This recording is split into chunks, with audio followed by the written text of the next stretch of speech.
gown, or kind of wrapper, and was certainly a very prepossessing woman. With a most engaging smile, she assured me that in meeting a countryman of her husband's she felt that she was meeting a near relative, and with a directness and simplicity that completely captivated me, she expressed the hope that I would reciprocate the feeling. She also insisted, and in this she was joined by her husband, that I should make their house my home all the time and any time that I was in the capital. As I had had but little time to talk with my host before, the conversation naturally turned to the world we had left, and especially to our native country. I briefly outlined the course of events from the time he left the United States down to the present. In all this, as may be supposed, he was deeply interested, and his charming wife appeared to he not less so. The Civil War was in progress when he left America, and it was with great satisfaction he learned that the Union had been preserved and loyal friendship again established between the states. He informed me that he was a young officer in the Navy when the war broke out, but being of Southern birth he could not take up arms against his native state, and at the same time, he was too loyal to array himself against the federal government. As a way out of it, he resigned, and being quite wealthy, he purchased and manned a vessel, and having long cherished a desire for polar exploration, resolved to spend the period during which the war was being waged, in a voyage to the Antarctic regions. Like myself, he had found the passage through the ice barriers and sailed down to the coast of the Iron Republic. As he was familiar with the history of the world, and particularly that of the United States down to 1861 when he left it, and as the wonderful country in which I found myself was as new to me as if it had been located on Jupiter of Mars, there was of course far more for me to learn than to tell.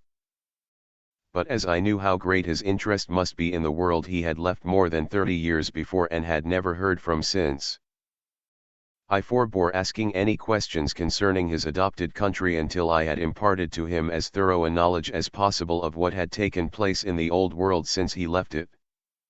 As I warmed up in this endeavor, inspired by the eager interest of both my host and his wife, who listened with rapt attention, I was interrupted by the rustling of a portiere behind, and turning, I saw a vision of loveliness that drove the whole subject from my mind, and so confused me that as I rose to be introduced, I hesitated and stammered like a schoolboy.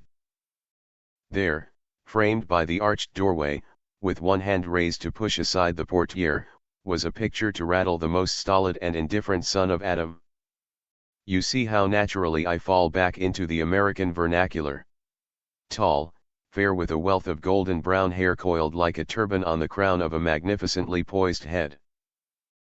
I beheld standing before me the most splendid woman that I had ever gazed upon, large brown eyes beaming with intelligence, milk-white forehead broad and low, a firm mouth, exquisitely chiseled with full ruby lips, a well-rounded chin, strong, but relieved by a most charming dimple, perfect teeth, and snow white, as I observed when she smiled a most gracious welcome.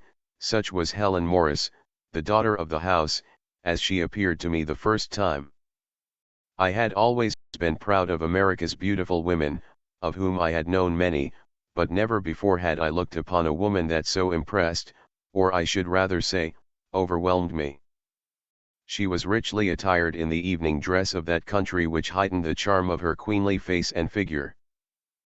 She wore a close-fitting bodice of light blue silk that displayed to perfection the exquisitely rounded bust and well-formed waist, and extended just high enough to be caught with a pearl shell ornament like an epaulette over the shoulders.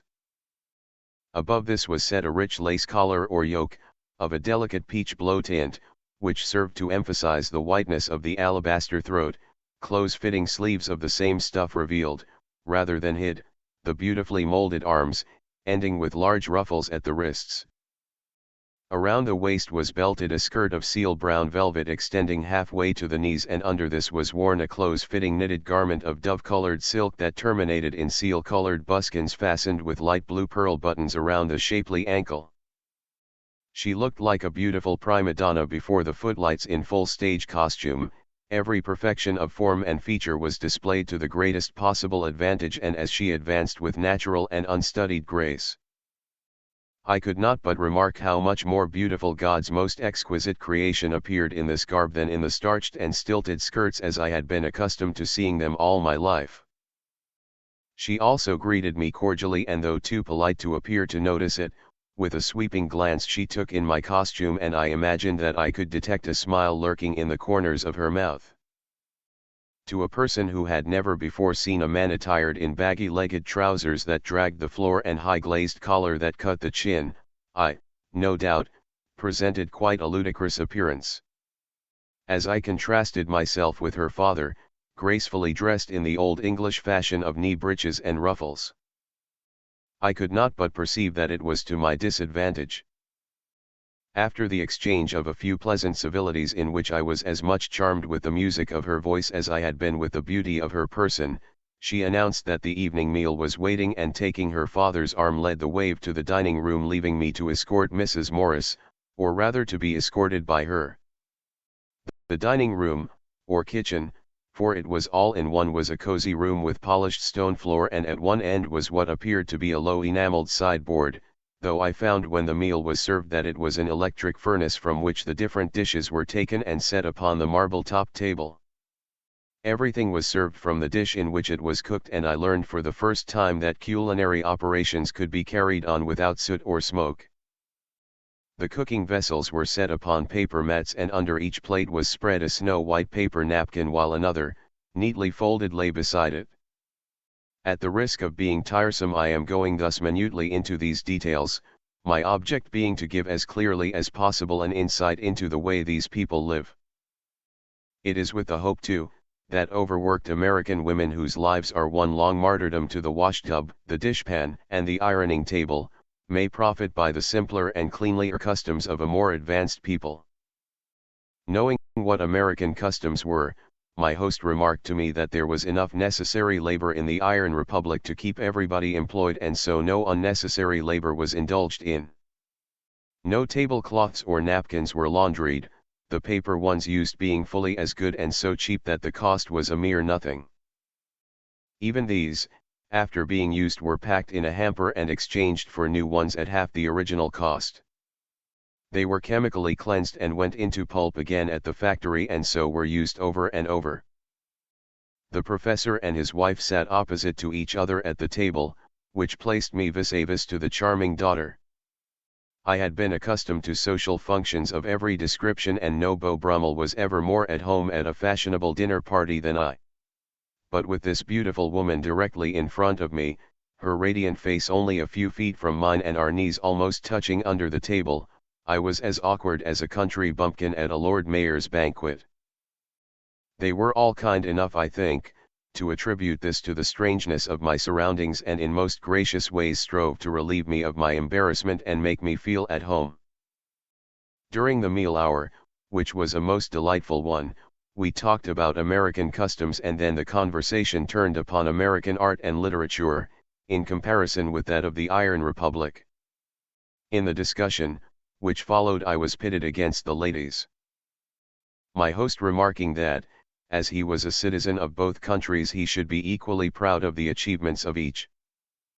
I dilated on our poets, essayists, and novelists, and lauded the achievements of our architects and painters, but whether it was the superior numbers of the enemy or superior strategic ability, my native country was made to appear as far behind in these as in the more practical arts of life. The best of the old English writers were not unknown to them, as Professor Morris carried a well-stocked library in the vessel that bore him to his adopted country. Emerson, Longfellow, Whittier, and many other American writers they were also familiar with, as the professor had brought their earlier works to the country, and all had been republished and put through many editions. Finally, turning to my host, I said banteringly, "Professor, if your relations to both countries disqualifies you for participating in this discussion or taking sides, it ought to fit you all the better to act as referee between us. You are familiar with what is best in both countries, and to your judgment I am willing to defer. Now, upon the lines we have been debating, which country, in your opinion, is entitled to take precedence?" This, said the professor after a moment's hesitation, is a difficult question to answer. To institute a comparison of this kind is like comparing one part of the firmament to the other. Every nation has produced its great men who were brilliant in different ways. One part of the firmament has stars as bright as any other part. The human mind has its limitations, and probably some men of every race have risen to the limit of human achievement in some things. But while all parts of the firmament may contain bright stars, as bright as the brightest, looking at the sidereal heavens you will observe that one part, taken altogether, is more luminous than another, that is to say has more bright stars. And so, passing judgment on both countries as a whole, I am compelled to say that the Iron Republic has surpassed America or any other nation.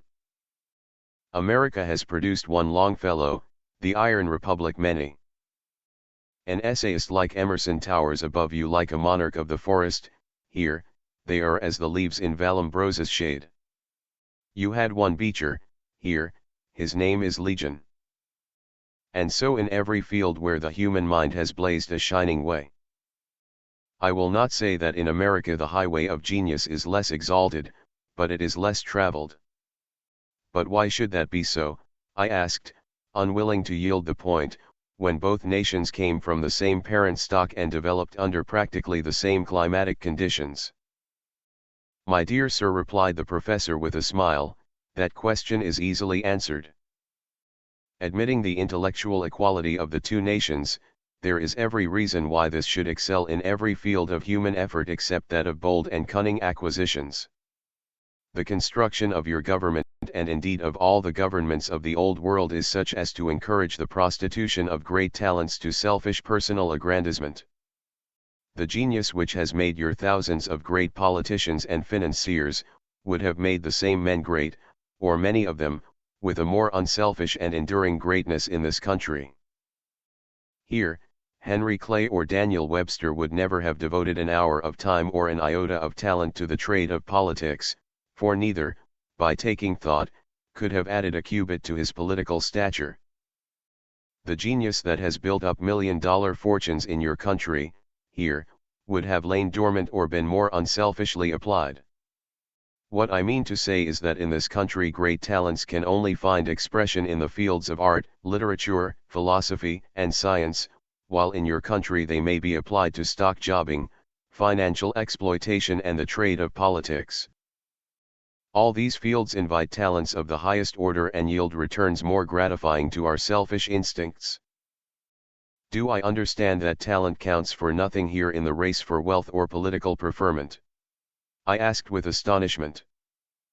It counts for little in the race for wealth and absolutely nothing in the race for political preferment, answered my host. The consequence is that ambition, to be gratified, must be in a measure unselfish, and genius must expand and soar in a noble field or remain dormant. You cannot hope to grasp the results of a century of intelligent government building in a few minutes, but you will understand when you have had time for observation, he continued as we left the table. On our return to the sitting room my host excused himself, saying that he had some business affairs to look after which would detain him the better part of the evening. Almost immediately afterwards Mrs. Morris also excused herself on the plea of having to look after the affairs of her kitchen, for it appeared that although in affluent circumstances, they kept no servants. This left me alone with the daughter, and for a few moments, we sat in rather an embarrassing silence. The glorious beauty of this woman, her great lustrous brown eyes that seemed to irradiate everything they looked upon, the striking and brilliant costume that revealed so perfectly every charm of her graceful form, made the whole seem to me like a scene in the Arabian Nights, in which I was bewitched and transported from the realm of sober reality into the magical presence of some wonderful princess. She relieved the situation by rising and asking me if I would not like to hear the news of the day, approaching the contrivance over the mantel from which had issued the music before supper. You will probably hear a good deal about yourself, she said, smiling archly as she proceeded to adjust the bell-shaped transmitter. To be continued. Chapter 4. Then by all means let us dispense with the news, I pleaded with unfeigned earnestness. How would you like to be entertained then? She asked, turning to me.